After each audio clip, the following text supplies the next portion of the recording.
Go. Hello. Hello. This is our testimony. I'm John. I'm a grateful follower of Christ, recovering from childhood and adult abuse, complex PTSD, enmeshment or codependency, and marital narcissistic abuse. Hi, John. Hey, John, want to introduce yourself again? I have this in here, so I'm going to do it again. I'm a grateful believer in Jesus, experiencing victory over childhood sexual abuse and all that stuff y'all heard before. And my name's Harriet. Hi, Harriet. 5 years ago, I shared the following quote from Jane Austen's novel, Sense and Sensibility, which I hadn't read, with my therapist while stressed out in a stuffed chair. It is not time or opportunity that is to determine intimacy, it is disposition alone. 7 years would be insufficient to make some people acquainted with each other, and 7 days are more than enough for others. I asked her that since I never really felt emotional intimacy in the 30 years with my soon-to-be ex-wife, is there any point in seeking intimacy in what years I have left? She said, when something feels impossible, it is time to trust God. She was a wise lady. 3 days later, I came to Christ at Celebrate Recovery and surrendered my life, my desire for intimacy, along with a pile of confusion and hurt, all to God. I submitted to baptism 2 days after that. How I got there on that stuffed chair is a long tale. Once upon a time, in a tiny North Mississippi town, a young preacher and his wife, and there's the preacher right there, that's my dad, for those of you who haven't met him yet. A young preacher and his wife had a baby girl, me. I was soon followed by a younger brother and sister, and I grew up loving the outdoors, animals, books, science, and music. At age 7, I asked Jesus into my heart and was baptized by my daddy. When I was 8 years old, my parents moved us all to Taiwan and became missionaries. I loved being a missionary kid, or MK, learning the Chinese language and culture, making new friends from all over the world, and living on a beautiful subtropical island was very exciting for me.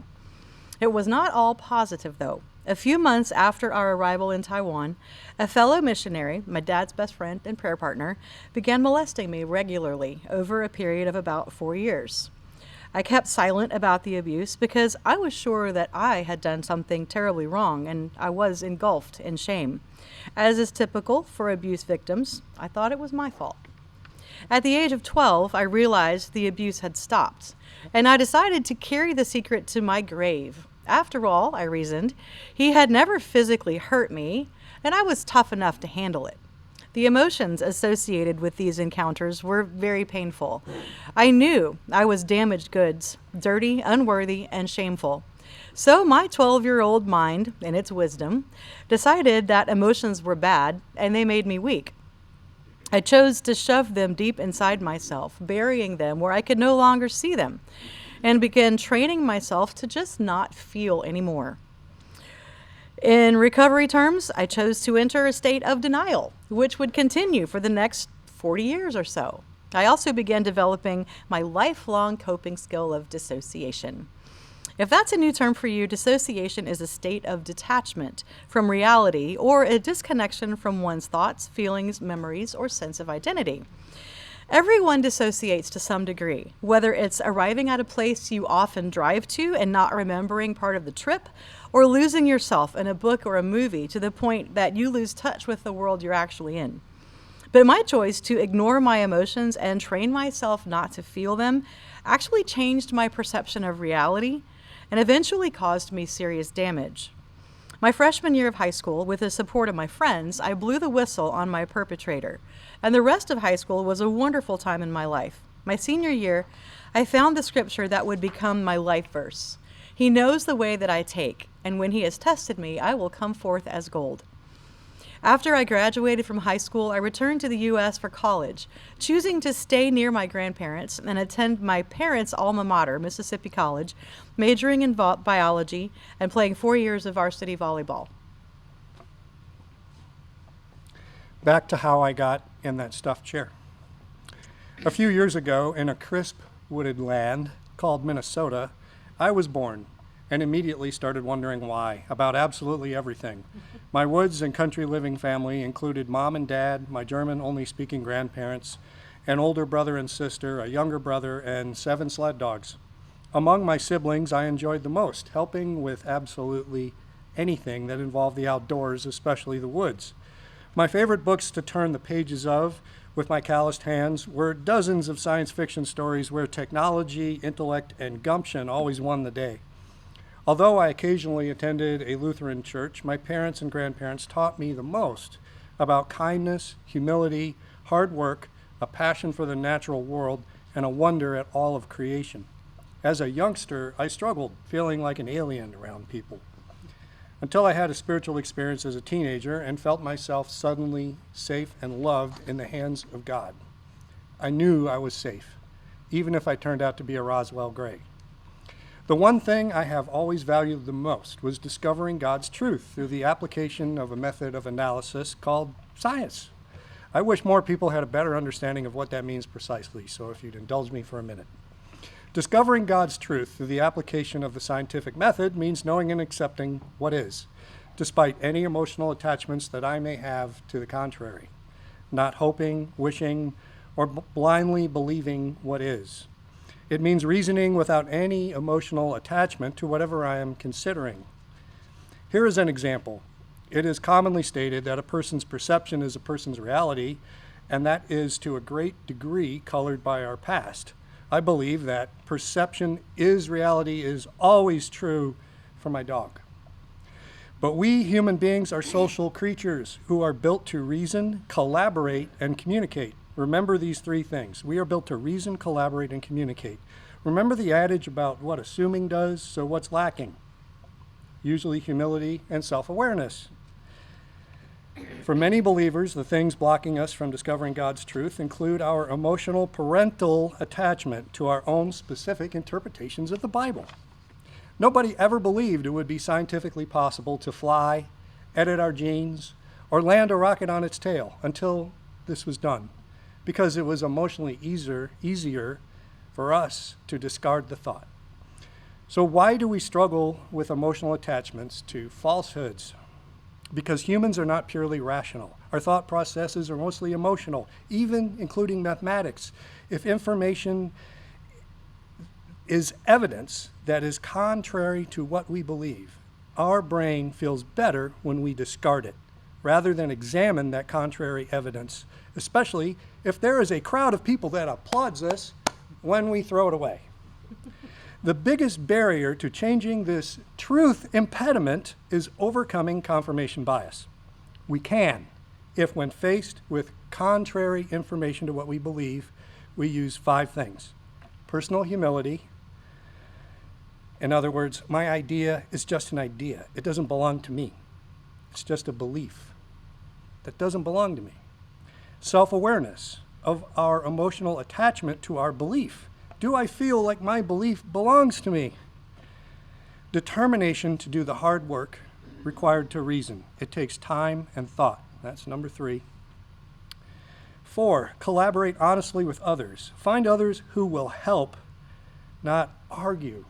My ex-wife, every time I tried to get in some form of conversation and I said, let's just discuss this and evaluate our options, as soon as I mentioned something that she had an emotional attachment to, that was the end of the conversation. 5, communicate using sufficient time and listening skills. Hear them out. That's it. Those 5 things. We now have the 5 key things that can reveal objective reality or God's truth. Personal humility, self-awareness, determination to work hard, collaborate with others, and communicate with others. Yes, all truth is God's truth, something to consider. Both the greatest theologians and scientists have this in common.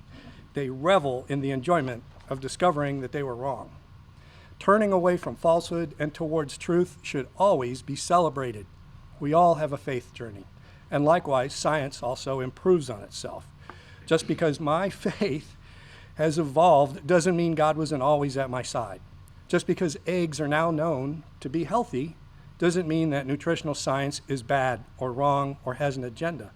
I was doing the best I could at the time, and so do scientists for the most part. If anybody has a fear in this area, please consider giving it to Christ. Confirmation bias could be a new recovery area. I believe it is essential in life to always ask why, listen or notice things, and to always be open to refining what I believe in the face of new information. Maybe that is why I've held so many consulting scientific jobs, like a numerical modeler of groundwater flow, a geophysicist, a network engineer, a geotechnical geologist, and now a certified arborist with my wife. These passions and interests formed where I grew up in Wisconsin in a nice home. My dad had grown up impoverished with a single mother.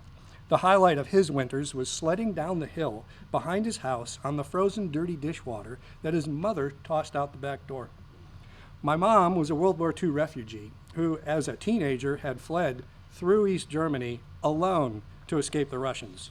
She lived the rest of her life with PTSD, which I did not understand until I was older. I just thought she was angry at me a lot. As a child, I spent hours studying grains of sand on the shore of a lake called Burnside. So it's no wonder that I grew up to become a geologist. As a teenager, my parents owned sled dogs, and I cleaned up lots of dog poop between competing in dog sled races. I also competed in European-style tug-of-war or rope pulling with a state championship team. I obtained a degree in geophysics and geology from the University of Wisconsin and then came down to USF for grad school, where I completed a numerical modeling thesis in hydrogeology. I was physically and mentally strong. I had accomplished all these things. I was ready to face any challenge that came my way. The only doubt I had about myself was I thought that I was too emotionally sensitive because our culture told me that. So I set out to find a solution. I did not start dating until my senior year of high school. And in my second year of college, I began to struggle with dating relationships. My idealistic plan was to remain a virgin until marriage. But that didn't work out, and I could not understand why. Just say no, right? But that word was impossible for me to say, and I found myself just going along with whatever was asked of me. I was deeply ashamed of my behavior, especially since I was genuinely trying to live for God. But he seemed very far away, and I beat myself up over my failures. However, thanks to my coping skill of dissociation, no matter how badly I felt, I could never cry. This disconnect from my emotions only deepened as I grew older, to the point where I usually couldn't even feel them anymore. After graduating from college and spending 2 years on a mission in China, I married my college boyfriend and moved to his home state of Missouri. The first couple of months after the wedding went pretty well, but soon I was struggling again. I found marriage to be immensely challenging, especially in the area of physical intimacy. I became overwhelmed by his demands and soon realized that I could not meet his expectations. Knowing that something must be wrong with me, I made some appointments with a psychiatrist. The sessions were extremely helpful from an educational standpoint as I began to understand how my childhood abuse had damaged me. I learned that it had conditioned me to go along with whatever a man wanted from me, and that the early violation of my boundaries had left me unprotected in later relationships. It was no wonder my dating years had gone so badly. At the time, I did not know the term codependency, but now I can see that it has been a lifelong pattern of emotional enmeshment that kept me in bondage to my perceived expectations of others and my fear of what they thought of me. While the therapy was helpful, marriage was still really difficult for me. I thought it was because I had been abused and was therefore broken. No matter how hard I tried, I was never enough for my husband, and he made that very clear. But I did my best, and I learned to compromise, accommodate, and adapt to keep the peace. Can you see the codependency here? For 21 years, I excelled at my career as a high school biology teacher and coach of varsity sports. My classroom and the gym became my happy little domain, my safe space, where I was confident, effective, and in charge. At home, I was under the thumb of my husband, and I hated the way he bossed me around. He expected instant obedience to his every command, and he always had to be the center of attention. I trained myself to swallow my hurt and anger by pretending they didn't exist. Once again, falling back on my mad skills of dissociating. Like, seriously, I became so good at burying those emotions, I did not even know that I was hurt and angry. Crazy as it sounds to me now, I actually thought our relationship was healthy because I couldn't see my reality accurately. And then one day, a friend once again heard him harshly order me around and said, "Harriet, you do realize you're in an abusive marriage, don't you?" And I didn't believe her because he didn't hit me or anything, but the question got me thinking. Eventually, I asked my therapist about it, and she began helping me analyze the marriage, identifying it as emotionally abusive and also pegging my husband as having narcissistic personality disorder. I had never heard of that, but once I started researching it, I couldn't believe I had lived that long under that kind of extreme controlling behavior. It had happened gradually and had become my normal so that I couldn't even see that it was abusive. When I told my husband that I wasn't sure I wanted to stay married, he immediately went into fix-it mode, calling up my therapist to schedule joint counseling. I went along, going to sessions, watching his magically new and improved behavior, and wondering how long it would last. My therapist told me that if the change was real, he'd be able to maintain it, but if it was only surface change, I could expect to see him revert back to his usual patterns within 3 months. And guess what? She totally called it, because that's exactly what happened. I already had a summer trip planned, and I left home with 2 suitcases, not knowing if I would come back. By summer's end, I had made the difficult decision to file for divorce. Months later, when the divorce was finalized, I reveled in my newfound freedom. I had moved to Oldsmar to share a home with my dad, and my future looked bright. But a lifetime of emotional pain just stuffed away and ignored soon caught up with me. Shame and guilt over my past festered inside me. I was floundering, trapped in a dark downward spiral of pain and hopelessness.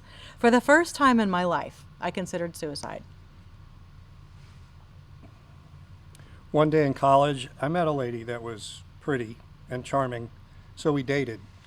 And I noticed quickly that she was emotionally tough, even a little distant. So I thought she would help me toughen up and be less sensitive. She followed me down to Florida 6 months after I arrived, and we moved in together. About 4 years later, she asked me to marry her, and so I did. We have 2 beautiful, amazing, mixed-race children that are now both absolutely brilliant and amazing adults.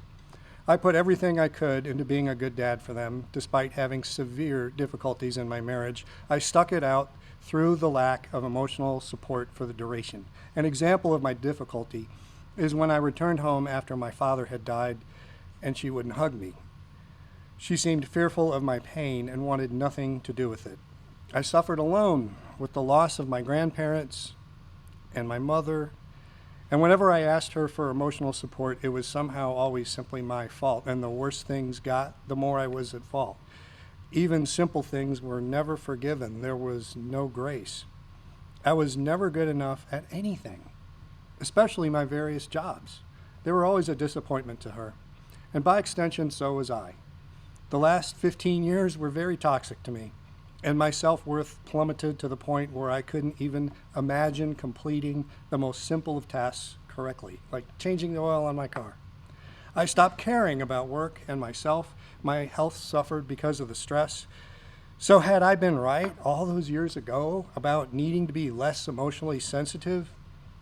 One night I was reading in bed and stumbled across a poem by Margaret Atwood called Habitation. As I absorbed the message of love among life's simple things, I was overwhelmed by grief, knowing that I didn't have that kind of love in my life. Here's the poem. Marriage is not a house or even a tent. It is before that and colder. The edge of the forest, the edge of the desert, the unpainted stairs at the back where we squat outside eating popcorn. The edge of the receding glacier, where painfully and with wonder at having survived even this far, we are learning to make fire. Painful acceptance washed over me, and I wept alone at the thought of a couple so in love. During the marriage, we often discussed divorcing. Early on, I even left for a year, but I came back because I missed my little daughter so much. During the reconciliation, my son was born, but eventually, after 27 years of misery, we agreed to end it. Around that time, my therapist encouraged me to try this thing called Celebrate Recovery. So I looked up groups in the area and started going to several different ones. It was a safe place, free of judgmental people, where I could express all my pain that had built up for 3 decades. I was finally able to process the grief of my parents' and grandparents' deaths, as well as the suffering I had endured in the marriage.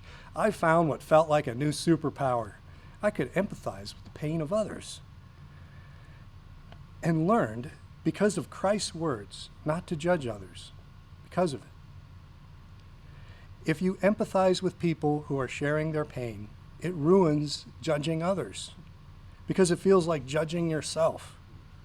It was the first time ever that my sensitivity was a strength, and I was helping others realize what they were feeling just by validating them. My therapist kept telling me that I needed to try this thing called Celebrate Recovery. I finally listened and looked up CRs in the area, choosing the closest one to me on the map.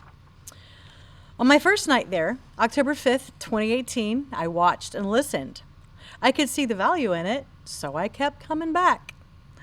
I wasn't even sure exactly what I was surrendering, but I told God, whatever I'm supposed to lay down, I'm willing to do it. As I worked the steps, I figured out that my biggest problems were codependency and lack of boundaries. Even though I had been told in the past that codependency was an issue for me, I never really grasped what that meant, and I sure couldn't see it in myself. Week by week, I came to the meetings, worked the steps, and reached out to my new accountability partners, building an invaluable support network. I asked God to search me and show me what I needed to see. He did. He showed me that all my life I have based many of my actions on fear of what others think of me. Having grown up in a church environment where image is important and feeling pressure to uphold the good missionary kid standard, I was constantly aware of others' opinions. I often subjugated my own desires and thoughts to make others happy, falling into a pattern of people-pleasing even at my own expense. In my codependent marriage to a narcissist, I went to the extreme in submission, losing sight of who I was and shutting down my voice in order to avoid conflict. I essentially became a doormat, letting myself be trampled on to satisfy everyone around me. Then, just 3 months into recovery, I felt this massive internal shift. Life had warped me, causing my psyche to crave fulfillment in others, even while I was attempting to pursue God wholeheartedly. Though I had been a Christ follower since I was a little girl, suddenly the magnetic poles of my heart were realigning on the deepest level. They began to reorient away from people and toward God. Immediately, I found new freedom in speaking up, using my voice, and setting and maintaining healthy boundaries. Today, I can speak up for myself without fearing what others think of me. I have stopped all those little white lies that I used to please others, and it is so liberating to live in truth. As for my dissociation, I'm getting in touch with long-buried emotions, learning to identify and express them in healthy ways. When I first started my recovery journey, I had developed a hard, cynical attitude toward men. I had been hurt and used by too many of them, and I did not want to be around them at all, ever. Sorry, guys. During my married years, I had often longed to be free, vowing that if I ever became single, I would never marry again or even date. I had sworn off all men for life, except my dad and my brother. At CR, I stuck close to my new recovery sisters and practically ignored the men, wishing that I could find a women-only CR. About 6 months into my recovery, I had finished my first step study and was getting ready to teach my first lesson in large group. So I was forced to interact with those guys running the sound booth. One of them struck up a conversation about our careers in science, which eventually led to more chatting on deeper levels, and we were stunned at how much we had in common. I think it ended up, we started writing that down. I'm going off script here, but we started documenting those things, and it ended up being like 50, 60 pages. Because, scientists document stuff. It's just what we do. Yeah. One startling conversation resulted in both of us discovering that nearly an entire year prior to us meeting and Celebrate Recovery, we had actually already met independently through people we randomly knew because of their dogs. She didn't have a dog. And these people had spoken about each of us to each other and arrived at the conclusion that they needed to introduce us to each other, and so they did. But neither one of us remembered the incident because we both ran away, completely unprepared for a relationship or even a friendship with the opposite sex.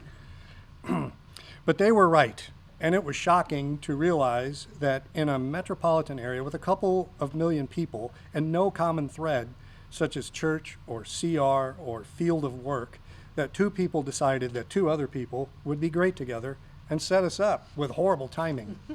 But what they saw, they were absolutely right about. So their dogs and God worked it out anyway. The more we talked, the more we realized we liked each other. And we quickly realized that we could become something special together. But because his divorce wasn't finalized yet, we kept our relationship strictly in the friend zone. Around this time, we both independently learned that we suffer from complex PTSD due to trauma in childhood and during our marriages. We helped each other identify triggers and learn how to manage them. One day, John suggested that we have a pinky swear to not hold against each other anything that we might say or do while triggered. This promise helps us feel safe even when we're really upset because of past pain, and it has gotten us through some very hard moments. One day we sat down together at Philippi Park by the shore near the Indian Mound on the side of it. As I sat next to her, my mind drifted into being that little 9-year-old girl, being abused and imagining what she must have felt. The terror, the shame, feeling like escape is impossible. I chose to share those feelings with her, and I held her and wept for what seemed like an hour. I didn't realize at the time that this was a release for her as well, even more than for me. Little did I know that I was helping Harriet learn to identify long-buried emotions. Galatians 6:2 reads, "Carry each other's burdens, and in this way you will fulfill the law of Christ." The word burden in Greek means a weight of personal and eternal significance. We are supposed to empathize with each other and truly hurt along with those who are hurting and help them. John was incredibly helpful to me as I tried to get in touch with those pesky emotions I had ignored for so long. Around that same time, I played John a song without realizing that it would take him back to painful memories from his youth. He had a meltdown as he processed through his past, and I was able to support him through it. We could share many other instances when we were there for each other in ways that we had never experienced with our ex-spouses. It was a John Denver song. John Denver. Doesn't make any sense. My favorite Bible verse is 2 Timothy 1:13 and 14.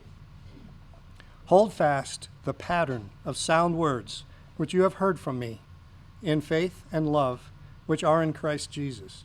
That good thing which was committed to you, keep by the Holy Spirit who dwells in us." This reminds me that Christ, or God's Word, and the Holy Spirit at work in Paul is a repeating holographic pattern. When a hologram is broken into pieces, you can still see the whole image in each piece. When you hear or read Christ's words, they form a smaller image of the larger word.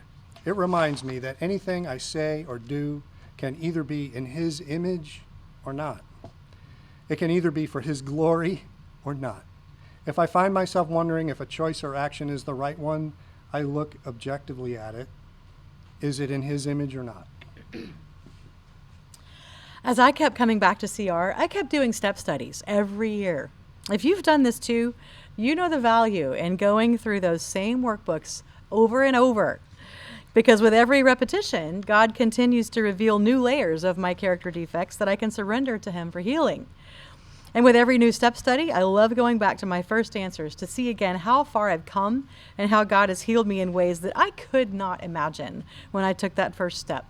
For years, my therapist had been trying to help me find my voice and learn to set boundaries, but I never really understood how.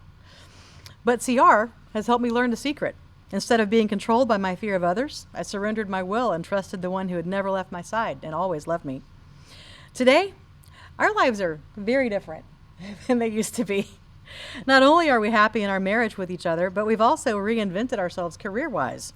We had been praying for God to send us work that we could do together, preferably science-related, bonus points if it's outdoors, and boy, did God come through. Through our volunteer work with the Safety Harbor Garden Club, I learned of a class for people who wanted to pass the International Arborist exam out of sheer interest. I joined the class and quickly connected with the instructor, a veteran arborist with 40 years of experience. I was stunned one day when he said, "John, you need to hurry up and get certified because I am ready to retire and I want to give you my business."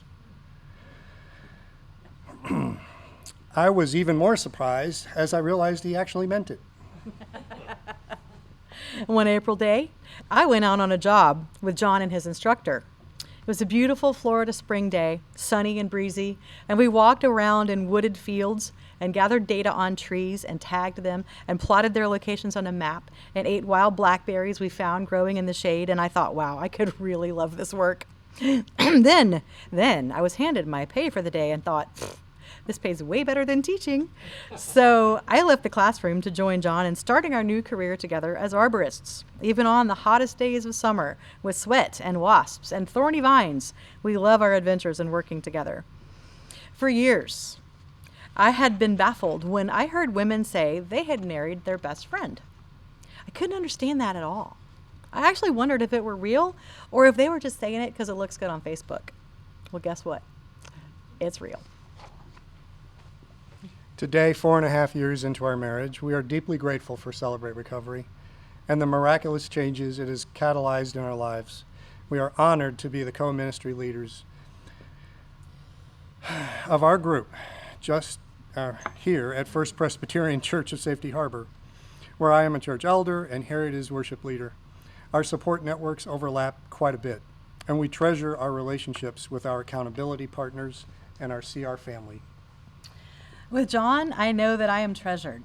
I am free to be myself. With Harriet, I know that I am more than enough. And with God, we know that He designed us to love Him, to love people, to live in freedom and grace, to walk in truth, and to share our victories so that others can be encouraged. Thank you for letting us share. Thanks for listening.